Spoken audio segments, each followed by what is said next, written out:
So I came across this very interesting video by Mother Jones featuring their video correspondent, Garrison Hayes, who attended the Republican National Convention and spoke with several Black Republicans about why they are part of a party that has historically been known to be aggressive, racist towards African American. And he got some interesting responses, some not so bright responses. But what really stuck with me was Garrison's take on the idea or the trend of more African Americans joining the Republican Party and the possible results that could come out of that. And I want to share it with you. A more inclusive and racially diverse Republican Party could be a good thing. American conservatives and Republicans have made the lives of Black people difficult on purpose. From the Southern strategy to welfare queens to anti-woke, anti-DEI stuff today, American conservatives have galvanized their white base by making the lives of Black people harder. It could be a good thing to see more Black Republicans if it means that the Republican Party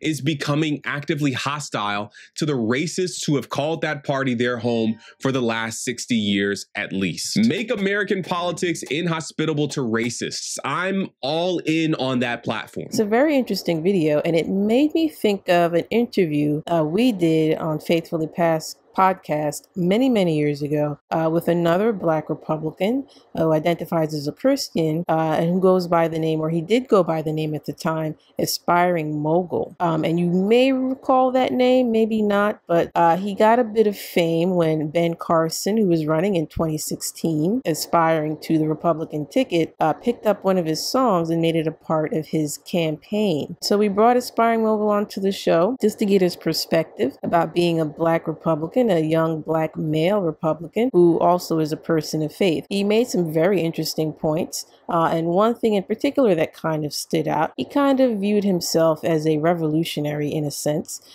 because he, as we said, is a part of a party that has historically been hostile to the progress and flourishing of African Americans in this country. So he said, you know, he saw himself as a revolutionary of sorts because he's in there and he wants a seat at the table, because he says, how will these Republicans, these predominantly white Republicans, know what's impacting Black Americans if there are no Black Americans taking a seat at the table and kind of representing those issues. It was a very interesting conversation. It's a bit long, maybe 40-50 minutes. And I said it's from our early episodes, I think episode 3. So you'll hear myself in conversation with Aspiring Mogul, as well as previous host Vincent Funaro, and also previous host Keisha Boston. This was originally recorded in 2016 when Dr. Ben Carson had aspirations for the presidency, but eventually bowed out and endorsed Donald Trump. Here we go. I wrote a song called Black Republican like in 2014, December, before Ben Carson even thought about running for office. And so they heard that song first, and that was the song he posted on his Facebook page, and it went to like, I think 800,000 views in like a month and a half, something like that. And then I was in communication with Barry Bennett, his campaign manager, who ironically now is senior advisor to Donald Trump's campaign. And then I met with Ben Carson on Sea Island, me and my whole family, my wife and kids. And then we talked about a campaign song, but I didn't write even Black Republican. I never wrote these songs with political intent. When I saw Gifted Hands, I saw that documentary in 2014 that Cuban Gooden played Dr. Ben Carson. And I was more impressed with him as a neurosurgeon and just our lack of African American role models in this current day in the community. And I felt like, wow, this dude doesn't rap.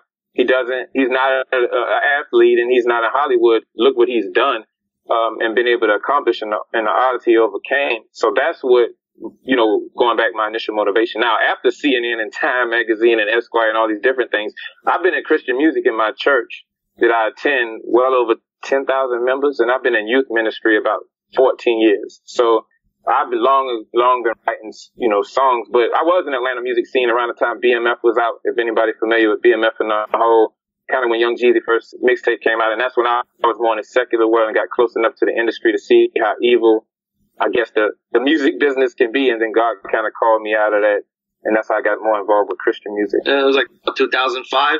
Yeah, around 2005, 2006, heavy when the Jeezy era, T.I., all of that. I was, and I grew up listening to everything from Fiend, Mac, No Limit. Oh man, like Tupac, NWA. So I've been heavy in music for quite some time. And you're from Atlanta, so there's a big rap scene in Atlanta, right? Yeah.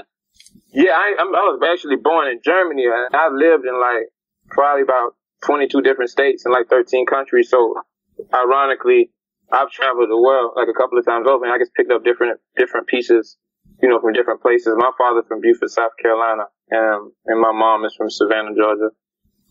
So you said you met with Ben Carson. Yes, sir. What are your thoughts on the way his campaign has gone, and what do you think about him supporting Donald Trump? Let me say this: I've been I've been active in Republican politics in Georgia for about 7 years now, and I think the irony is when you are outsider, you're trying to run a campaign in a world that's totally ruled by a certain class of people. So when you come in with new ideas and fresh ideas and energy, you're trying to figure out how can you get in, but you realize quickly, like, man, I need some of these people with political experience or political know-how, to kind of make moves. As far as him endorsing Donald Trump, for me, I was kind of lost by it a little bit, but I also understand political posturing, so to speak. A lot of people want to be in the administration and they feel like this guy's going to win.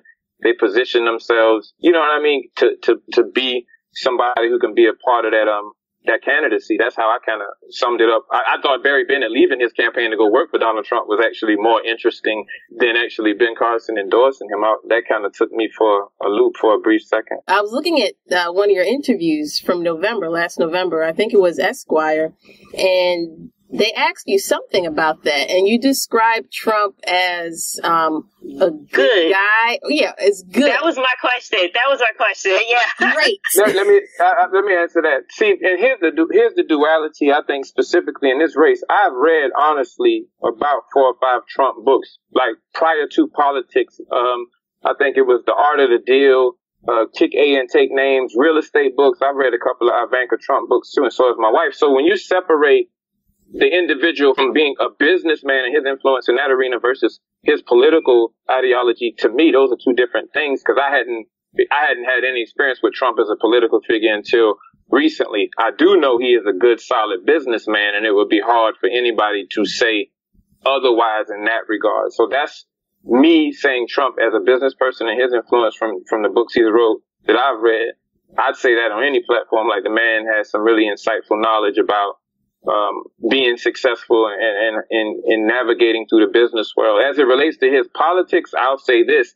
I think he's appealing to a base or a voting constituency who will support him to get him elected, probably the same way Obama appealed to a certain demographic or any other president. You have to find your audience, so to speak, right? As an artist, they always say, well, who is your audience? Who's your demographic? And I think that's the demographic that Trump found to resonate with his message that he's hoping to help him, get elected. Yeah, but some of his demographic, I don't know, the rally coverage that we've been seeing a lot of with violence and all that going on, I don't know, some of his demographic, they're a little scary. Well, I would say this. I'm not one of those Republicans or Christians who would pretend for 1 minute that it's not racism in the Republican Party. I've never said that. Even on my song, Black Republican, I said racism still alive, can't keep me from the top. I absolutely believe it's a lot of racist people in the Republican Party, and I believe it's a great deal of older people, though I will say that. Like, a lot of my Republican friends, millennials between the age of 18 and like 40, I kick it with these people, all the time. They're the same people who listen to Rick Ross' latest song or Drake's latest Rihanna song. They just don't live in that reality. But when you do get closer to 60, 65, 70, you're dealing with people who grew up in a certain time in this country. And I think it could be challenging to accept the reality that now you have to kind of like be inclusive with people that maybe once before you may have felt superior to. So, yeah, I would never deny, some of the racism that I think exists in the GOP or in our country as a whole. So would you say the Democratic Party is just as racist as the Republican Party? Absolutely. I really feel like one of the things that bother me the most, because I have friends that are Democrats, some of them not political, some independents, is when you see 96 or 97% of a group of people doing anything for any reason, for me, that's problematic. So when we sit down and I watched Don Lemon last night, and he was like, what is Hillary Clinton and Bernie Sanders going to do for the black vote? As if black people are this, like, homogeneous group of people who all think exactly the same way. And I'm like, that offends me, because everybody black does not come from the same experience, the same walk of life, and there's different issues. For example, if I talk to African Americans, they make $30,000 a year, their concerns totally different than some of my friends that I know live in Atlanta who work on Wall Street who making like $2 million a year. So when you have one candidate saying, let's speak to black issues, and that's specifically the Democrat Party, I think that's a certain form of racism and bias within itself to even articulate it that way. So to answer your question, absolutely, racism exists in the Democrat Party, sir. But you just raised like one of the biggest issues with the Republican Party, right? You just mentioned the socioeconomic difference, right?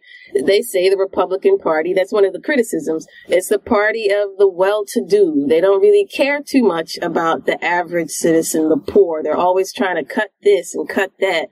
So how is it that the Republican Party can appeal to minorities who don't make a lot of money, who are living day to day?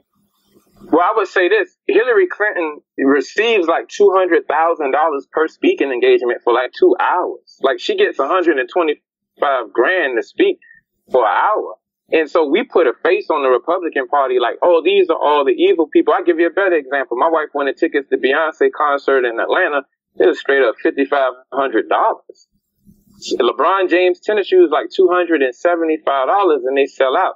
I'm not demonizing them as much as I'm saying none of those people are Republicans. So we put a face on Republicans in suit and ties to be somewhat capitalist or evil people, but then we have people in our own community fleecing the African American community out of money and don't give anything back, and we give all of them a pass. And that's the part for me. And I don't want anybody, if I didn't have money or I was like in poverty, I wouldn't want anybody to appease me based on the fact that I was in poverty. I would rather somebody give me a book than a check. That's just, the reality of where I came from. So when you say what can the Republican Party do to bring in African Americans, Go ahead. I'm sorry. Not just African Americans, but Americans who are struggling. And quite honestly, with all due respect, you kind of just deflected the question, or you gave like a false equivalency, because LeBron and Beyonce aren't running to run the country. You know what I mean?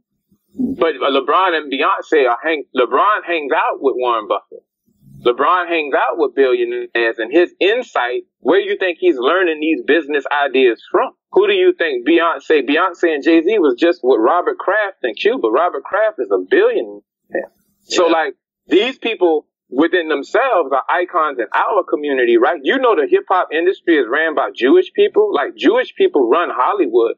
These people they have money in the upper billions. And so we see Jay-Z and they sell themselves to us as the hip hop arena. But where you think they having their board meetings at? In Tribeca on like 77 on the 70th floor. You know what I mean? So I'm saying to you that the Republican Party is not just the party of wealth. The Democrat Party is full of wealthy people. It's the Koch, do you know the Koch brothers? I think it is. These guys, oh my gosh, these guys are worth like what, 30 billion? So the Democrat Party does a good job of like hiding the wealth or not really putting it on display, where I think Republicans own it. Like we are the capitalists, we are the big, the business guys. But make no mistake, Steve Jobs, what was his net worth? What is Mark Zuckerberg's net worth? These are all Democrats. Now Mark Zuckerberg is worth like $40 billion. When I was growing up as a kid, I remember asking my grandfather, I said, so are we Republican or Democrat? And he said, the Republicans for the rich people, Democrats are for the poor people. And so I'm thinking, because I always like to think I was more well off than what we were. So I said, well, we're Republicans. He said, no, we're Democrats. And I was like, oh, really? And we kind of grew up with that mentality. And so a lot of times it's not rich versus poor. Yes, the Democrats should have money just as much as the Republicans should have money, just as much as any other social class should have money as well. I think the thing is that when you look at the ways that the Democrats and the Republicans, how they can help minorities, majority, not everything, more things that the Democrats are doing are most likely going to help that particular group. Whereas the Republicans, it may not be as many things that they're going for that's going to help the least, the less, the left out, the disadvantaged. So I think that is more so in that category, not necessarily because it's like, oh, Republicans bad. It's just that for the Democrats, okay, well, majority of your issues, or at least you have more issues that is necessarily going to help African Americans. And I just also want to talk about real quick. When you were just talking about, people when they look at how the Democrats are going to help minorities and the black community and thing. One thing that I think is a general issue with everybody across the board, that everybody is dealing with right now, is I don't want to say police brutality, but the fact that young African Americans are dying. Not only are young African Americans are dying at the hands of police, but women are dying at the hands of the police. I'm educated. I have 2 degrees. I'm a Democrat. I guess you could say I play by the rules. I got married and then had my children. I paid for all my milk and diapers and all my food in cash. But when I got pulled over for speeding, I'm thinking, please, I don't want to be like Sandra Bland. That fear was inside of me, was just like, oh my goodness. And so these are just some issues that, the African American community and minorities are looking at when it comes to, a voter, just general life issues. And that's something that hits us all. Let me say this, a 2-part issue. The first thing is we need to define help, what help is, because as I go back talking to my dad was like, in Jim Crow era, 50s, 60s, when black people weren't allowed in white establishments, who bought the shoes that black people wore? Who owned those shoes that black people wore when they were protesting? Who owned the buildings that we did the sit-ins in that era? My dad was like, black people were the original entrepreneurs. We weren't begging for jobs or asking for jobs in that era. We were opening stores. We owned our own grocery stores. We owned our own, we made our own suits. We did all of these things. We had an entrepreneur mindset. And it seems somehow that has translated. So to me, help to me isn't a policy that somebody is going to write that's going to help me, because here's the key. There's no such thing as sustainable equality anyway. If you give somebody $50,000 and they don't have financial management skills, they'll lose the money anyway. So for me, I put help in the context of education. The more people can learn and the better that they can understand the dynamics of economy and 401ks and stocks and investments and mutual funds. That's what help is to me more than money. On the second part of what you said, I totally agree with you. I remember reading an article where Tyler Perry got pulled over in Atlanta after leaving his studio at 2 a.m. in the morning in his Porsche Panamera, and the police had him out on the ground thinking he stole it until the black guy pulled up and was like, hold up, y'all don't know who that is. And even me, my dad sells luxury cars like ever since he retired. He deals with high-end luxury cars, so I'm always riding in some, a Porsche or a Jaguar, something like that. I've been pulled over probably last year, maybe 14 times. Like, honestly, now the difference with me is, and I don't know what happens in these situations, I know the protocol. Cut the car off, hands on the steering wheel, keep your seatbelt on. Yes, sir, may I help you? For me, that has worked. So I'm not saying at all that there isn't police brutality. And let me add this point. And some say this doesn't make a difference. When you put people like Meek Mill on TV and you put these gangster images that we in our community celebrate and people sit back and watch that, they really believe that's who all of us are. They don't think about Cornel West or Michael Eric Dyson or Hill Harper. Like, they don't think about any of those guys. They think, man, this dude is a gangster. I saw the video on BET, and that's the part that gets to me. We celebrate this on one end and give these guys Grammy Awards for making this music that destroys our community. But then on the flip side, when it's a confrontation or something negative happens, we be like, oh, that's so bad. And I feel like, I was talking to my dad the other day, we got to choose. We have to choose. Like, I grew up listening to a Tribe Called Quest and The Far Side and J. Rue the Damager and KRS-One and Eric B. and Rakim. Like, I didn't see any of those visual images then that represented us, and you didn't see a lot of those things going on in the community. But I think the shift came when NWA came out, and then we evolved from that to Ice Cube and Straight Up Menace and Boys in the Hood and Menace to Society, and we went in a different direction, totally away from what hip hop, represents. So to some degree, I think we need to do more calling out these issues or these people who represent things in our community. And most of those cats live in gated communities, in zero crime neighborhoods. They just come and film their video and shoot it, and their bodyguards leave, and we've stuck to deal with that reality. So hold on a minute. Hold on. So are you blaming police brutality and biased policing on gangster rap? No, it's not a blame. What I'm saying to you is, no, I'm not blaming it. And I do think, and I tell my son the same thing, that if you're African American, yes, you're treated differently. Listen, I believe there's a such thing called white privilege that exists. I may be a different type of Republican, maybe, but I have friends that are white, and I ask them, have you ever been pulled over? And they, no, like never. They're like, nah. So I know that exists. I personally still believe, though, the police officers should come from the community, right? That they live in. In a lot of areas, they take police officers and put them in certain areas. They have no ties to the community, no relationship to the community. They don't understand the dynamics. They don't understand the economics. They don't have any idea what poverty. They just don't know. And I think maybe years back, it didn't happen. You took police officers from a community and they built relationship with the people in the community, so it was a greater mutual respect. But now that's not what happens. We take police officers who may be from Michigan and send them to Florida, in the worst part of Florida, and say, well, now go deal with this crime issue down here. I think police officers are scared. I think in some instances they're scared. You know what I mean? If you were a police officer and you had to go out and they call you into a situation and it's like, we got a 187 down here and you got to go down there, how many people want to talk?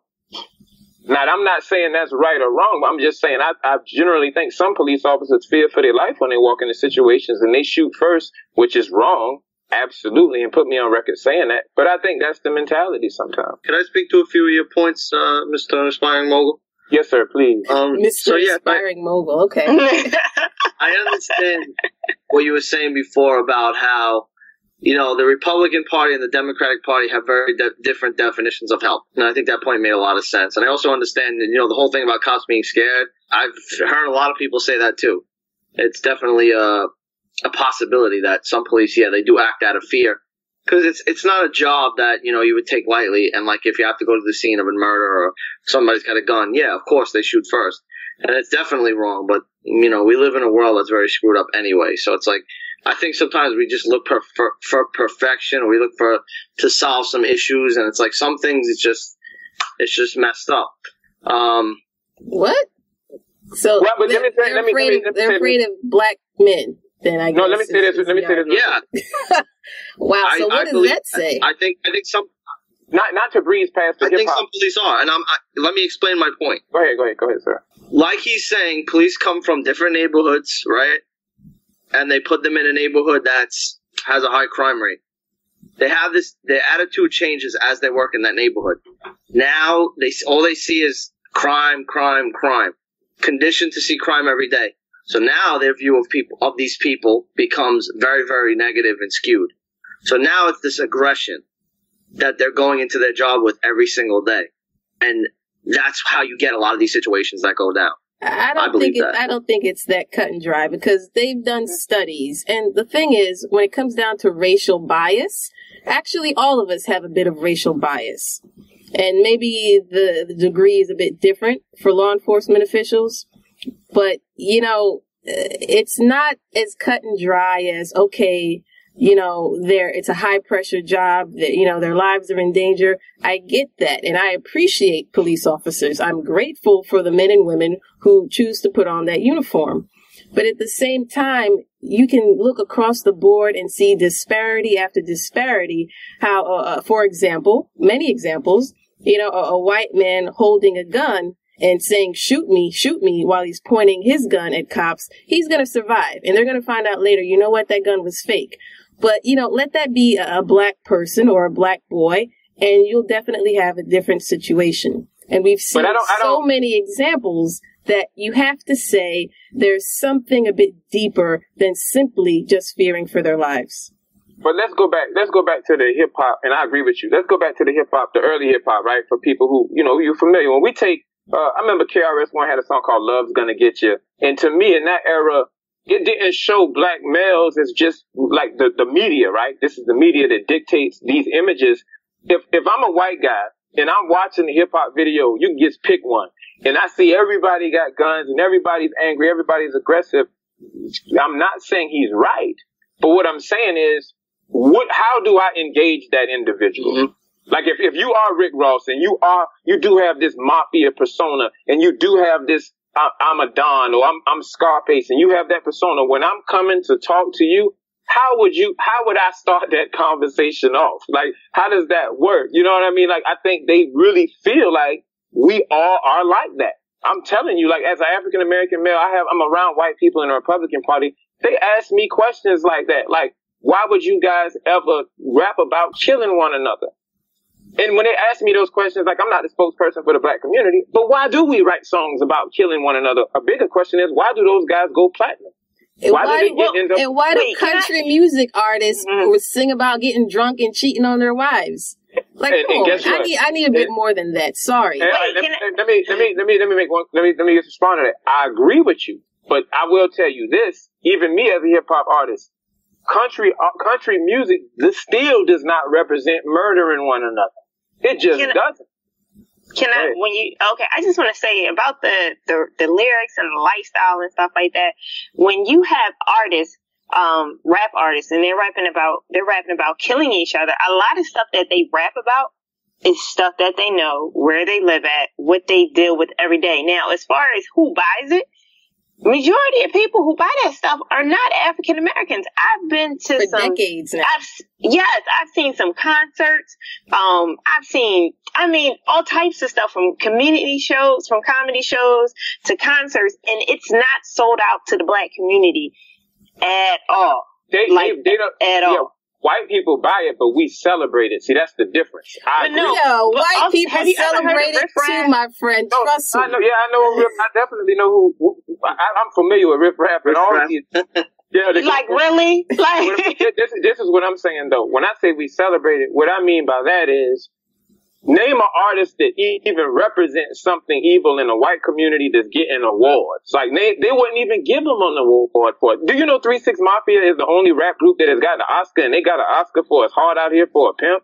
That's a catchy song. But you know what was up against them? It was no other song that was better than that, though. No, I'm talking about the legacy that we leave. This is what I'm saying. My favorite artist is Lupe Fiasco, hands down. Like, that's my favorite rap artist, but he doesn't get any of the time or the media or the airplay that a lot of these other guys get. And to me, I start to feel like, well, is it a conspiracy? Is it somebody sitting somewhere saying, like, we don't hear To Live Kweli heavy in rotation, we don't hear Dead Prayers heavy in rotation, we don't hear Common heavy in rotation, so why is it only that they give us this one dynamic? Let me say this real quick. I got a homeboy just graduated college in Atlanta. He always been more of a suit and tie guy, came from a decent family, told me it's hard for him to find a girl to date just because he doesn't sag his pants and live in hip hop culture. He was like, the girls think he's lame. And he's a suit and tie, A student, honors graduate. And our culture has gotten to the point where sisters are not even choosing these type guys. They would rather have the dope dealer. They would rather have the gangster. And I'm like, somebody got to pay attention. I don't know that man, but it may be, and I mean, big up to the young man, but I just think it may be more than one reason why his phone ain't blowing up. I'm just saying it. It's more, I'm sure it's more than one reason why that is the case. But go back to Love and Hip Hop. Look at the shows. Let's get away from music all Jerry Springer. Why is that show still on? No, let me say though, I'm gonna agree with Aspiring Mogul because I've seen the same thing. I've heard similar things, and maybe it's the younger females. I don't know, but he has a point. I have seen some of that where I don't know where it comes from, but I have seen some of that some young girls, they prefer guys for some reason, or they think guys who, kind of fall into the hip hop style. Basically, losers. There you go. They gravitate more towards them. But I could give it to you on another angle. I have Christian friends saving themselves till marriage. This like 26 years old guys and girls is like, are you gay? Like straight up, like they're not gay. They're straight dudes trying to like do the right thing. And it's like girls is like, yo, they date them a couple of weeks and like, yo, I'm trying to do this the right way. And it ends up being an attack on the guy trying to do it the right way. Much more so than them. Like, he should be happy. Like, he hasn't had no sex, no kids, he ain't in no relationship, no baby mama drama, none of that. And they like, dude, you gay or something. And I'm like, how have we gotten to this place where the standard, cause see, when everybody's truth becomes true, truth ceases to exist. And so on a lot of levels, I think that's problematic. You know what I mean? But if we speak to that, then, I mean, what does that say? Now referencing Love and Hip Hop, if you do watch Love and Hip Hop or Scandal, any of these shows, we celebrate immorality. not we as black people, but as you group Love and Hip Hop and Scandal together. Absolutely, like Love and Hip Hop, Scandal, Empire, all of that stuff. What Empire? Let me make a quick point. It doesn't celebrate the greater aspects of who we are as a people, because we all are not scandalous people. We all are not trying to be shady and run empires, and we all are not fighting in clubs like on Love and Hip Hop. That's what I'm saying. Like, a lot of the visual images that show African Americans in a positive light, they're slowly but surely eroding or gone. So now this immorality is the new morality. Like, I agree. I agree with what you're saying, though. And, I truly believe that God allows all things to work out for his good. And in me watching those shows, it's times where I've had to speak or teach or preach, and I've made reference to them, and the kids were like, oh, and I'm not saying I watch it just because of, I'm trying to get caught with kids or anything. But it's times where I've actually gotten revelation for one of them. Or it's times where I just got to go and just give God an extra thank you, Jesus, that I gave my life to the Lord, and I'm not on Love and Hip Hop New Jersey. So, that's of course, it does show that image.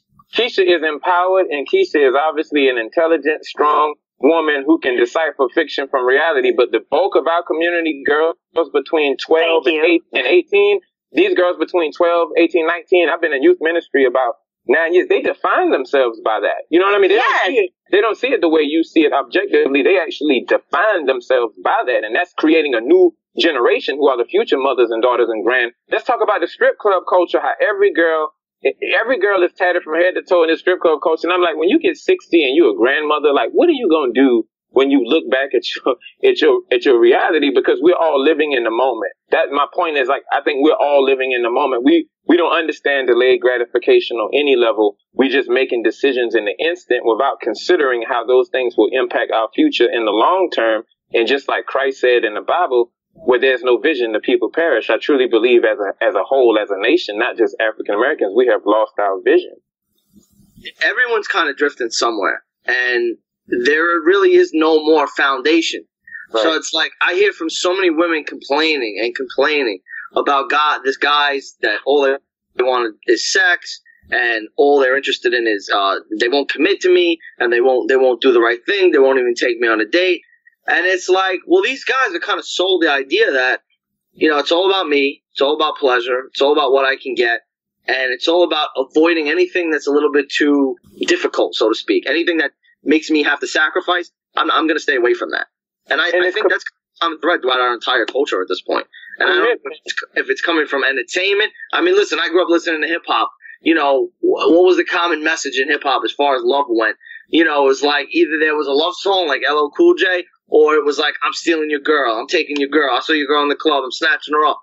So it's like, you hear this thing so many times, and it's like, and very sexually driven, and it's like, white people, black people, all of us, man, we all love hip hop, and these messages permeate in our brains after a while, and yeah, it has definitely affected the culture as a whole, white, black, Spanish, every facet of this culture. Preach, Vinny, preach. My wife is 28 years old, and my wife, like, she doesn't listen to Trey Songz, Chris Brown, none of that. My wife listen to Joe. She like Troop. She go back and listen to Keith Sweat. She listen to LSG. Like, she likes songs that about love, like songs that talked about leading to a relationship or leading to happiness or boys to men. Nowadays, it's like, and I think women have lowered their standards, because see, women control men. I believe that when women tighten their standards, dudes will have to get it together.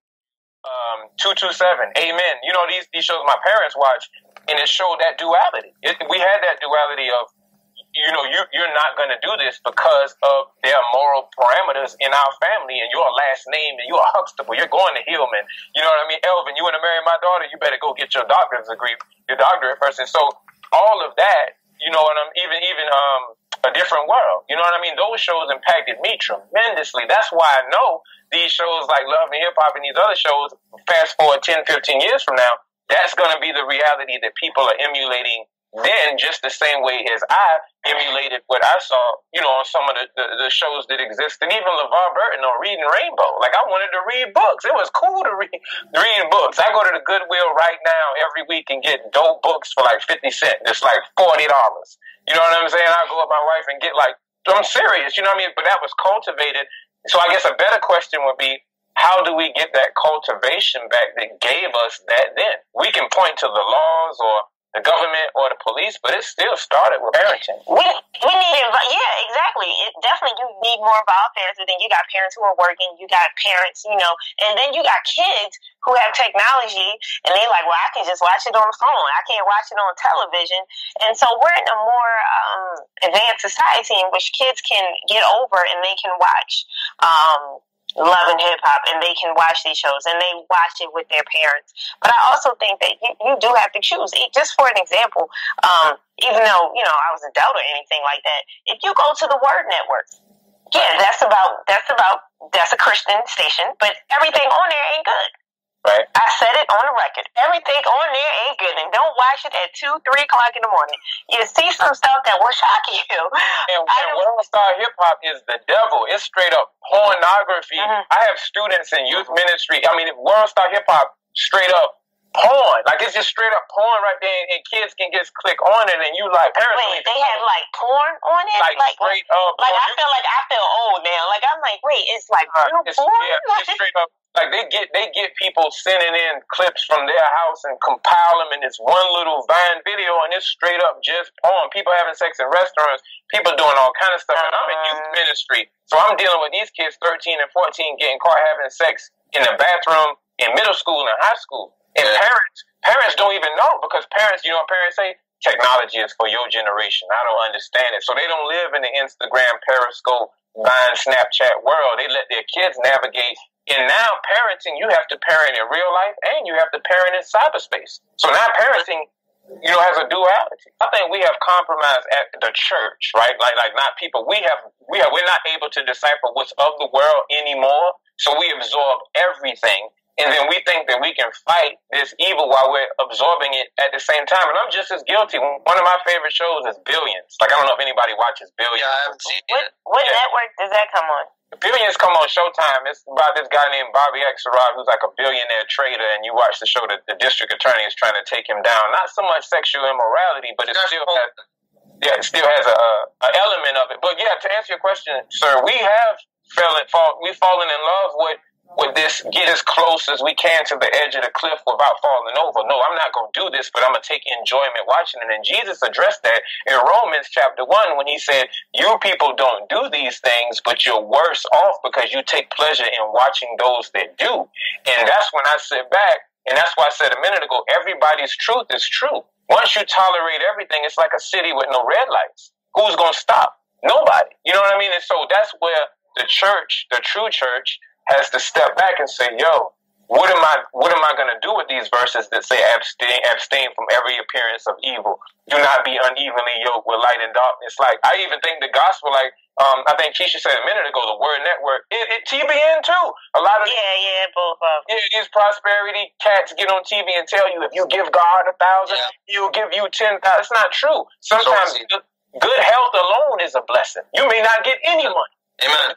You know what I mean? But you're not in the hospital, being sick. And we've sold a generation, the pastors of LA. Like now wealth is somehow parallel. I do like that show. I like that show too, but I do. I like the whole series. Atlanta, LA.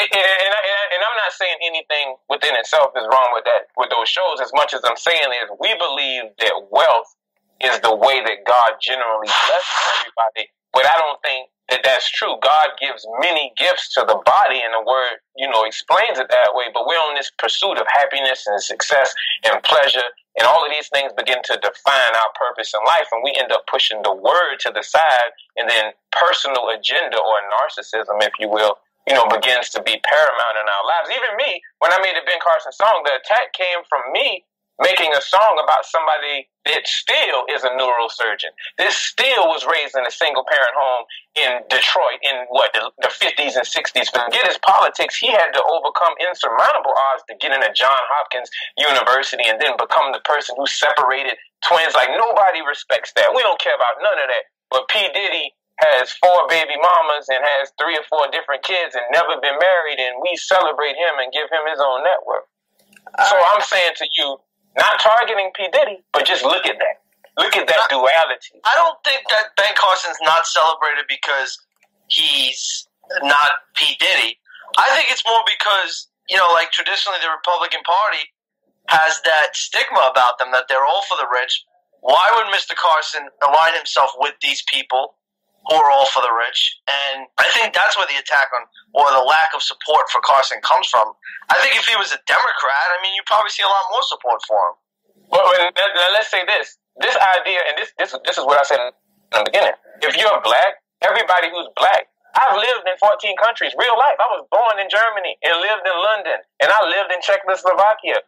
People don't think the same. It's like if you're black, you gotta be from the hood, or you gotta see things the way everybody in the hood sees it. That's not reality. So, you know what I mean? To say that, okay, Ben Carson, if you went to Johns Hopkins University, how many black people you think in the neurosurgeon ward at Johns Hopkins University? If you want to talk about relativity in his day-to-day life, he said he listened to classical music. He doesn't listen to hip-hop. He's listening to Tchaikovsky and Beethoven. So it's like, if somebody, as long as they're cool or they can dance a jig, it's like, oh yeah, we like him. He's black. He down with the brothers. But as soon as somebody who kind of like sophisticated, like you're no longer able to be sophisticated. I saw L.A. Reid real quick on the Breakfast Club a couple of weeks ago talking to Charlamagne the God, and he was like, I went to Def Jam, but I couldn't run Def Jam the way I ran LaFace because I didn't come from that walk of black life.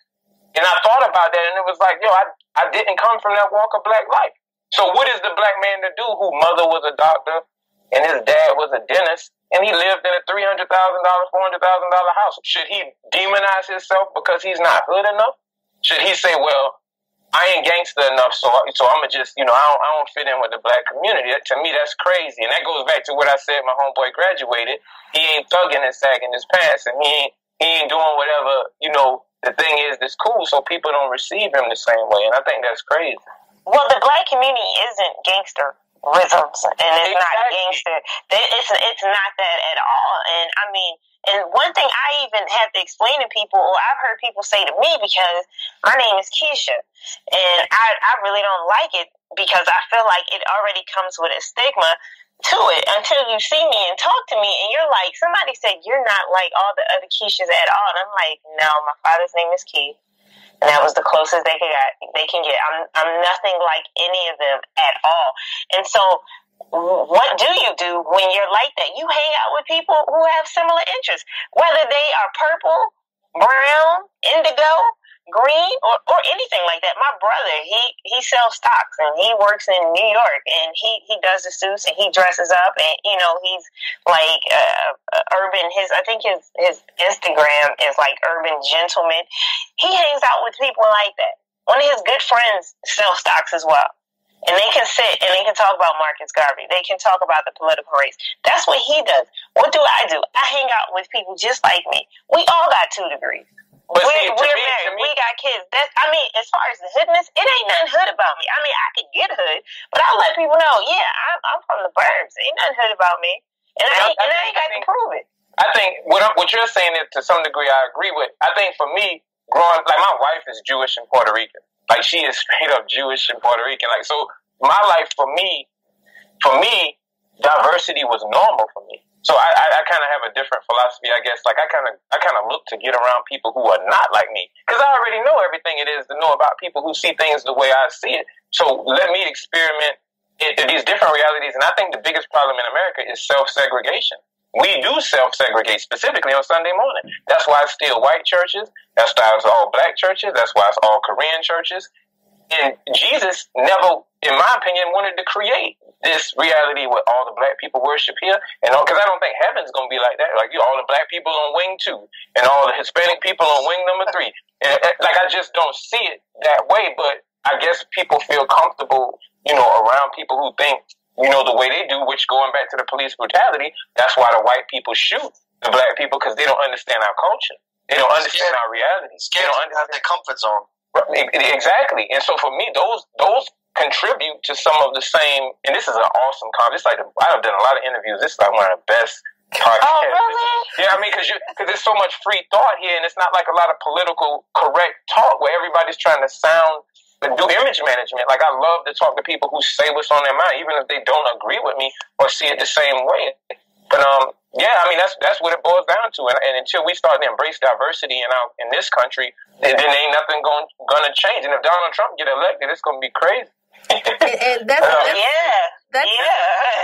you're gonna see in America you haven't saw in quite some time. And let me say this for the record: I don't personally believe Donald Trump is racist because Donald Trump has been in Hollywood way too long and had to deal with too many liberal networks to truly be a racist. He would have never been able to do some. He had Terrell Owens and Omarosa on his show. That was by choice. Nobody He's made him do that. He's smart. Right. I'll have him on my show too. They gonna bring in ratings. He's smart. A real racist. I know I've met some real racist people. Real racist people are so racist they don't care what you can do for them. If you really black, they really ain't trying to deal with you at all. They're not smart racists. They're not smart. I don't believe Donald Trump is I think Ted Cruz would be actually the worst thing that can happen. I don't trust him either. He would probably be the worst. Ted Cruz said, I don't even need to appeal to the African American community to win. So his strategy is to go after all the white vote than any other demographic. Now, when you say that, what does that mean? You know what I'm saying? Like, I ain't even talking to the black people. I'm going to just go get more of the white people who see it how I see it. So, I mean, that's something that's really scary to me, probably a Ted Cruz presidency, much more so than a Donald Trump presidency. You know what? I think I heard his ex-wife, Ivanka Trump, she made a comment about immigrants, and it just really put things in perspective as far as what people know. Well, who's going to vacuum the floor, Keisha? Yeah, like who's gonna vacuum the floor? Like I was so surprised because I watched this on Good Morning America, and their faces drop, like their lip drops. Like wow, so is that what you think immigrants are only for? And I think for her, that's what she's used to. That's what she is exposed to. It's like the only immigrants she knows are the ones who are vacuuming the floor and trimming the hedges and maybe the pool guy. Like that's all she knows. And so the awareness. I mean, what would be a great show if somebody like Donald Trump could live in like South Central. If he could live in North Philly, if he could live in the bottom, like if he could live in like some really rough areas, not so he can almost die, but for him to really see what people go through and how they live and what their normal hustle and bustle is. And so a lot of things I can say when people like Donald Trump or a lot of people in the Republican Party, it's like they don't know that. Their whole family is getting the funny thing, last thing about Donald Trump, he always says, my father gave me a small business loan to start. Really, I never knew $1 million to be small. And for $1 million back then, that's like almost 50 now. But let me tell you this, and I'm gonna speak to your point. I am around people right now that I'm probably the first close black friend they've had in their life. So I totally agree with what you're saying, because there is a such thing as a plutocracy in America, and there are people who have degrees of wealth where they don't have to be around anybody they don't want to be around. Like these rich people don't shop. They don't go to Target or Bloomingdale's or any of those places. They have people go shop for them. So literally their reality. Go to Target. Yeah, I mean their reality, and if they do, they're going to Target in the Hamptons. So like you're still in an environment where you don't have to be around, and I think that's part of the problem. That's why I'm in the Republican Party. How are white people going to care about black issues if black people ain't never there to represent and communicate to them what black issues are? So I feel like we need a seat at every table, no matter what it is. We need a seat because as long as I stay over here, the Democrats could be like, oh, we're going to get their vote anyway. We don't have to do anything for them because they automatically going to vote for us. Well, let's go over here to this Republican Party and make some of them have to feel us. Let's make some of them have to listen to us. Let's make some of them have to see what we really talking about. And that's, for lack of better terms, that's what I've been able to do. Christian Republican rapper, I'm the first one in the history of the world. Like I can actually say I'm doing something nobody else has ever done. And I ain't saying it to brag. I'm saying it to like, hey, let me go over here. And guess what? Now I'm in the room. If they used to say nigga, they can't say it no more because I'm sitting in the room. If they used to subjugate us, they can't do that no more because I'm in the room. And I've had quite a few have to change their speech up once they see me, the lone Negro sitting in the audience. Like, yeah, you got to address the crowd differently now because I'm in here. And so that's how I see it. Maybe that's more revolutionary, but I'm just being honest with you. You know, I'm sitting at a table with white folks, 92 years old at country clubs. They mad as hell that I'm in there. Excuse my language. I don't know if I can say hell. I mean, you already said nigga, so. Okay, It's all right. yeah, they sitting there looking at me like, oh, they used to serve us, but he at the table with me now. So that's my spiel. Okay. I Can we go hip hop real quick? Let's do it real quick. Sure. All right, so Mr. Aspiring Mogul, I know you have a new single out. Yes, sir. That you just released. Is that true? Yeah, I got a song. Yeah, I'm in the studio now actually working with on some music. It's called Christ, man. It's a song. It's called Christ. I got a couple of good Christian Christ-centered songs coming out. But I do. So your music is going to be what, more tailored towards Christians or tailored towards everyone?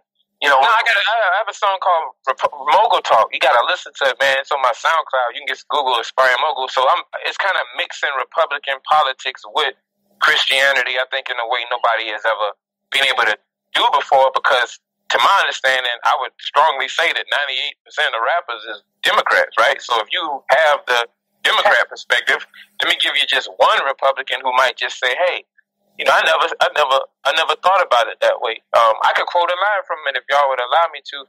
And I said 40 acres and a mule, boy, you got the wrong dude. Need my own yacht, own plane, helicopter too. I'm riding on the Autobahn, speeding with my lady. Audi S8 flew past your Mercedes. What I'm saying is, me and my wife are saying, like, listen, I don't want no 40 acres and a mule. I'm gonna get out here and hustle and let you know I can get it the same way you get it. I don't need no handouts. I don't need no reparations. I don't need none of that stuff.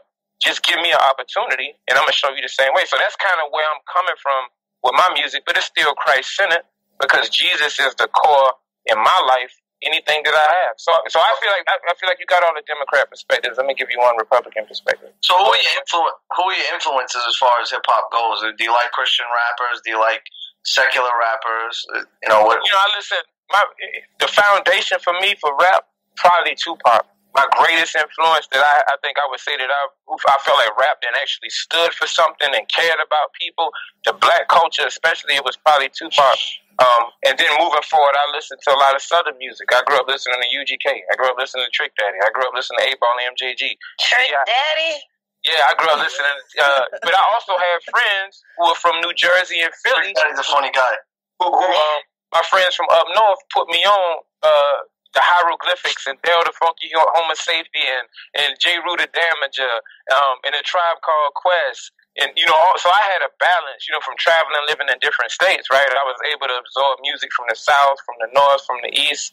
I got on Snoop Dogg, the DOC, you know, MC8, you know, I saw MC Light. So much, man. So much. So many of those people. And even outside of rap, man, I grew up listening to, you know, Frank Sinatra, Billie Holiday, Alexander O'Neal. I was so cultured. My dad had like 1,000 albums, man. So, but yeah, I'm not one of the artists who only listen to Christian rap music at all. I like Lecrae and I like Trip Lee, though. If I had to choose like Christian artists that I really like, I would say it's Lecrae and Trip Lee.